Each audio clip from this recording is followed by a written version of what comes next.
Bonjour, nous sommes aujourd'hui en direct avec Christian Vadim, donc fils de Catherine Deneuve et de Roger Vadim, qui triomphe actuellement avec la pièce de Philippe Lelouch, Boire, fumer et conduire vite. Alors Christian, avec les parents mythiques qui sont les vôtres, quels souvenirs gardez-vous de votre enfance et comment avez-vous vécu la célébrité de vos parents plus jeunes? La célébrité des parents, c'est un peu compliqué pour un enfant, parce qu'on n'est pas habitué à ces choses-là. Puis justement, quand on est un enfant, quand on est petit, on a envie d'être plutôt comme tous les autres. On a envie surtout de ne pas sortir du lot. Donc c'est vrai que c'était un chouille compliqué. Après ça, les souvenirs d'enfance, c'est des choses un peu décalées, hein. C'est des tournages assez exceptionnels. Mon père à un moment donné a vécu aux États-Unis, donc je suis allé là-bas. J'ai beaucoup voyagé sur le sauvage aux Bahamas, l'Africain en Afrique, des tours de montgolfière au-dessus du Masai Mara, enfin des trucs quand même relativement sympas. Alors le prix à payer, c'est des parents très absents, hein, du coup. Voilà, en gros, ce que je pourrais dire sur les souvenirs d'enfants. Jeune, vous vous imaginiez embrasser le métier comment est venue la vocation finalement? Non, pas avec du tout. Un héritage comme ça? Est-ce que je crois que vous avez fait des études de droit aussi? J'étais en fac de droit et quand mon père est rentré justement des États-Unis, il m'a dit si tu veux gagner un petit peu de sous, je te prends comme assistant au casting tout l'été en préparation du film. Et donc je me retrouvais derrière la caméra à donner la réplique aux acteurs qui postulaient pour les rôles. Et puis au bout de quelques temps, il m'a dit écoute, tu pars plutôt juste, ça a l'air pas trop mal, est-ce que tu as envie de jouer un petit rôle dans mon film? J'ai dit oui, pourquoi pas. Et je me suis retrouvé parachuté acteur. Et en fait, j'ai un peu tout fait à l'envers. Du coup, j'ai pris des cours de comédie après. Voilà. Et c'est comme ça que j'ai embrassé la carrière de comédien. Et par rapport donc, finalement aujourd'hui au théâtre, au cinéma, vous semblez vraiment être épanoui au théâtre. Vous l'expliquez comment ça? Le théâtre, ça a été une grande rencontre. Parce qu'à un moment donné, les rôles comme filés au cinéma ou à la télévision étaient un peu consensuels. Celui du beau gosse, machin, avocat, chef d'entreprise ou dragueur, enfin bon voilà. Et tout d'un coup le théâtre, comme ma prof de théâtre m'a dit viens, j'ai envie de monter 2 pièces de Cocteau dans un tout petit théâtre à Paris, le Bec Fin, avec la salle de restaurant en dessous. Moi j'ai dit ouais d'accord, essayons. Et se retrouver sur scène, ça a été un vrai déclic pour moi. Tout d'un coup la proximité des spectateurs, en l'occurrence à 40 cm à peine de la scène, ça a été une très grande découverte, c'est ce qui m'a permis vraiment d'aimer ce métier. Et je sais pas, il y a une sorte de... Je suis à l'aise en même temps, j'ai terriblement le trac au théâtre, comme tout le monde, comme tous les acteurs, mais je me sens à l'aise.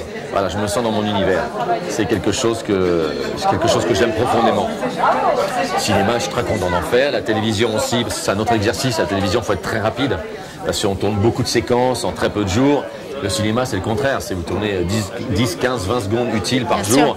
Donc c'est tout d'un coup, il se passe sur une journée de 10 heures, rien. Et tout d'un coup, 8 heures, juste avant que vous rentriez chez vous, on va faire la scène. Et tu as 10 secondes pour être excellentissime. Alors que le théâtre, c'est le contraire. Hein. C'est on construit, on rentre sur scène, on finit, on ne sort pas de scène, on ne recommence pas. Donc ce sont des exercices différents que j'aime bien. Je trouve que c'est plutôt pas mal d'avoir plusieurs cordes à son arc. Donc après le succès de la pièce Boire, fumer et conduire vite, donc, qui a été exposée à Paris toute l'année dernière, là vous êtes en tournée en 2011 dans toute la France. Ce soir vous jouez à Lyon à la Bourse du Travail. Comment vous expliquez? On y retourne d'ailleurs en décembre parce que comme c'est plein, ils ont repris une date en décembre. Et donc comment j'explique le succès de cette pièce en fait, qui est drôle, caustique. Je me souviens déjà le titre interpellait beaucoup les journalistes. Parce que quand j'ai commencé à parler, le Brésilien se déplace. Quand j'ai commencé, j'étais en train de faire la promotion d'une série télé que j'ai tournée pendant 3 ans pour France 2, qui s'appelle Équipe médicale d'urgence, pour France 2, et je faisais la promotion parce que c'est la saison 3 qui sortait ou 4, bon bref. Et me demandaient les questions habituelles, et quels sont vos autres projets, et je disais, a priori, on va peut-être jouer une pièce qui s'appelle Boire, fumer, conduire vite. J'ai vu l'intérêt des journalistes et Philippe Lelouch m'a appelé une semaine plus tard en me disant j'ai un coup de fil de ma mère, qu'est-ce que ça veut dire ça? Il paraît qu'on va jouer cet été une pièce qui s'appelle Boire, fumer, conduire vite. Je fais ouais, pourquoi? Je ne l'ai pas encore écrite. Je fais voilà, t'as 2 mois pour l'écrire. Et donc Philippe a écrit la pièce en à peine 2 mois. Après on a retravaillé à toute vitesse l'écriture ensemble parce que voilà, David, Philippe et moi et Vanessa, on a l'habitude de bosser En quatuor, quoi. Ouais, de s'échanger les textes. Après, non, ça c'est plus pour toi, non, ça c'est pour moi. Ah tiens, et si le coup de théâtre, on mettait plutôt ici. Bref, un travail d'équipe, vraiment, à table. Et la pièce, on l'a créée à Carpentras. Et ça a pris tout de suite, immédiatement. Je crois que c'est la qualité d'écriture de Philippe Lelouch et le fait que ce soit un sujet dans le temps. Enfin, dans l'air du temps, pardon. C'est la privation de liberté, parce qu'en fait la pièce traite dessus. C'est une comédie, hein, mais c'est trois amis en fait qui se retrouvent en garde à vue. C'est pas trois amis justement. Oui, ils se rencontrent. C'est trois quadragénaires qui se retrouvent en garde à vue le soir de Saint-Sylvestre. Il y en a un qui a trop bu à pied, un autre qui a fumé dans une gare, et le troisième qui a fait un excès de vitesse de 8 km/h sur les maréchaux à Paris. Et ils se retrouvent en garde à vue donc la nuit de la Saint-Sylvestre. Et aucun de leurs avocats ne répond. Donc ils ont un avocat commis d'office qui est Vanessa Demouy. Enfin là pour la tournée c'est Marie Fugain parce que Vanessa est enceinte et se fait remplacer pour la deuxième partie de la tournée. Elle reprend en septembre, ça sera elle. Et donc c'est une comédie, mais pour la forme et pour le fond, on parle de ces privations de liberté qui, sous le prétexte que c'est pour notre bien, finalement on arrive à vous interdire tout. Alors, c'est vrai qu'on parle des trucs les plus gros qui sont l'alcool, la cigarette et conduire, parce qu'on dit voilà, mais bon, c'est vrai que la cigarette, on le sait que c'est dangereux. On sait qu'il ne faut pas fumer. Quand vous avez 45 ans, il y a un moment donné, vous n'êtes pas obligé de vous interdire de fumer parce que c'est pas bon pour vous. Vous avez quand même le droit de dire je vous emmerde, j'ai envie de fumer. Moi, je suis non-fumeur, donc je peux en parler librement. Mais il n'y a pas que ça. Après ça, on va vous dire, oui, mais attendons, si vous fumez dehors, oui, il faut des champignons. Ah, attention. Bonsoir, police nationale, papier du véhicule et passeport. Tu finis par la quitter. Que l'être humain a gagné au prix de sa vie des libertés qu'il a conquis, vraiment à la force de ses bras. On est en train de se faire grignoter doucement par le diktat de la bonne santé. Voilà. Donc, on discute de ça, les gens s'en rendent compte, ils ne sont pas idiots. On voit bien qu'on nous interdit tout, genre le permis à points, la ceinture, les flashs voitures, supprimer les voitures qui ont plus de 16 ans, vous ne buvez pas, vous ne conduisez pas, attention, vivre, ça fait mal, enfin voilà, donc ça plaît aux gens, le sujet plaît aux gens, et c'est une comédie qui est très drôle, avec un coup de théâtre assez étonnant. Donc voilà, ça cartonne depuis 2 ans à Paris. En tournée, on fait des zéniths. La Bourse du Travail, c'est 2000 personnes. On est bourré à craquer partout. C'est un énorme carton, donc on en profite. Vous avez joué combien de temps pendant Paris, à Paris finalement? Paris, on a fait 2 saisons. Là, on est à plus de 400 représentations. En spectateurs, oui. On est au-dessus des... Juste pour Paris, on est au-dessus des 150 000, je pense. Oui, effectivement. Non, c'est un très gros carton. Et par rapport en fait à votre amitié, qu'est-ce qui vous lie à David Brécourt, à Philippe Lelouch? Vous avez déjà joué le jeu de la vérité 1, le jeu de la vérité 2. En fait, on se rend compte qu'il y a quelque chose qui nous échappe, c'est-à-dire que quand on est ensemble, il y a une sorte d'osmose. Il se passe parce que David, lui, s'est fait remplacer par un autre comédien à un moment donné sur le jeu de la vérité 1, s'il partait sur un tournage. Philippe s'est fait remplacer cet hiver à Paris par un autre comédien, qui sont d'ailleurs tous très bien. Mais c'est pas pareil quand vous êtes. Il n'y a pas ce petit miracle. Il y a cette magie indicible qui fait qu'on se dit ah putain c'est trop cool. Parce que même là dans la pièce, je vous dis, on n'est pas censé être amis. On le devient au fur et à mesure, parce qu'évidemment il y a la proximité, l'enfermement et le fait qu'on se dit on a vécu les mêmes choses, parce que dans tous les discours, l'écriture de Philippe, c'est beaucoup sur les quadras, ce qu'ils ont vécu, ça va des pulls col roulé en acrylique, au tang, en passant par nos parents qui étaient hippies, enfin voilà, c'est donc des choses, c'est des vécus. Moi, quand il m'a dit tiens les pulls roulés en acrylique, je fais oh ouais, oh la vache. Ah, puis quand ta mère te l'enlevait, tu prenais une décharge de 5000 watts, tu faisais avec les cheveux en l'air comme ça. Voilà, et tous ces trucs-là qui sont du vécu, ça parle au public. C'est amené d'une façon très intelligente, très moderne, qui fait que voilà, ça plaît beaucoup. Et donc, cette petite magie entre comédiens fait que c'est le petit plus. Voilà. Vous allez tourner donc dans le prochain film de Philippe Lelouch, qui est son premier long métrage au cinéma. Oui.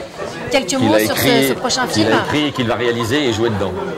Donc quelques mots sur ce prochain film. En fait, c'est l'histoire Alors c'est une histoire familiale. C'est l'histoire de sa famille, de son père et de sa mère en Bretagne en 1976 pendant la canicule. Et c'est une histoire de sa jeunesse. Celui à l'époque, il avait 11 ans, je crois. Et son petit frère Gilles Lelouch, 6 de moins. Et donc c'est une histoire qui porte en lui depuis très longtemps, qu'il voulait vraiment porter à l'écran. C'est pas une énorme grosse comédie, c'est une comédie, mais c'est une comédie sentimentale. Moi, ce que j'aime beaucoup dans l'écriture de Philippe, c'est les bons sentiments. et pas les bons sentiments au milieu, juste les bons sentiments. Juste par exemple dire d'une personne qu'il est gentil. Oui, qu'il est gentil sans dire ouais, hein, il est gentil. Non, bien gentil sûr. Au vrai sens du terme sens gentilhomme.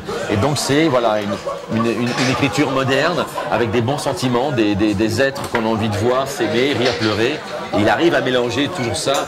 Dès qu'il devient un peu trop sérieux ou un petit peu trop gnangnan, il casse le truc par une vanne, c'est son style d'écriture. Et donc voilà, c'est aussi un choc culturel, parce qu'en fait, la mère de Philippe est bretonne, son père est pied noir d'Algérie. Donc c'est un choc culturel qui se passe en Bretagne, chez les Bretons.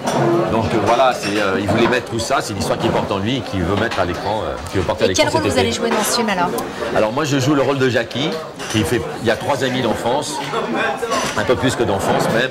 Donc il y a Philippe, Gérard Darmon et moi. Et moi je suis un peu le neuneu. Hein, je suis celui qui est un petit peu court du cerveau, qui est un petit peu limité, mais qu'ils aiment bien. Pour une raison que je ne vais pas dévoiler parce que c'est une chose qui arrive un peu tardivement dans le scénario. Donc ces 2 personnes l'aiment malgré tous ses défauts. Voilà, la première scène du film, ils arrivent tous en bagnole en Bretagne. On voit la bagnole de Jackie, donc mon personnage défoncé, avec les vélos dessus. Il fait, mais qu'est-ce que t'as encore fait, Jackie?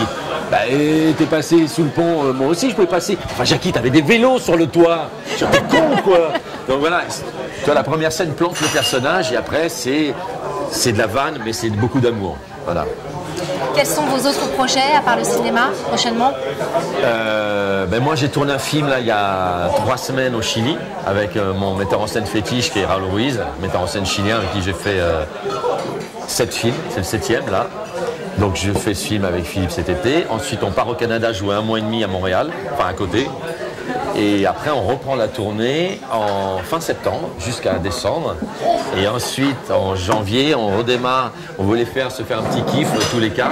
On va faire un medley de Boire, fumer, conduire vite et le jeu de la vérité à Paris en alternance pendant 2 mois. Voilà, une sorte de best-of très court pour être prêt pour, si le film de Philippe marche là cet été, si comme on le souhaite, tourner son 2e film qui lui sera plus sur la bande des 4 copains. La sortie du film est prévue pour quand à peu près? Approximativement 2012, courant 2012. Oui, normalement oui. Là, on le tourne cet été. Le montage va être fini, on va dire en novembre. Oui, novembre. Donc il pourrait sortir printemps 2012. Mais après, vous savez, un film peut être prêt et ne pas sortir tout de suite. Hein. Ils attendent les embouteillages de sortie, pas sortir devant un gros film américain, où ils disent non, ça c'est plutôt un film de printemps, non, c'est un film d'hiver, c'est un film d'été. Voilà. Donc, mais a priori 2012, oui. Voilà. Merci Christian, j'ai vraiment été ravie de partager ce moment avec vous. Moi aussi. Merci pour votre disponibilité. Et puis rendez-vous l'année prochaine pour le best-of, pour le jeu de la vérité et boire, fumer et conduire vite. Très bien, mais de toute façon, évidemment, nous serons présents. Je vous dis, en décembre, on rejoue à la Bourse, à Lyon. Donc on se reverra forcément. Donc rendez-vous à la Bourse. Merci Christian. Ça marche. C'était Sophie B pour Such a Star. Et voilà.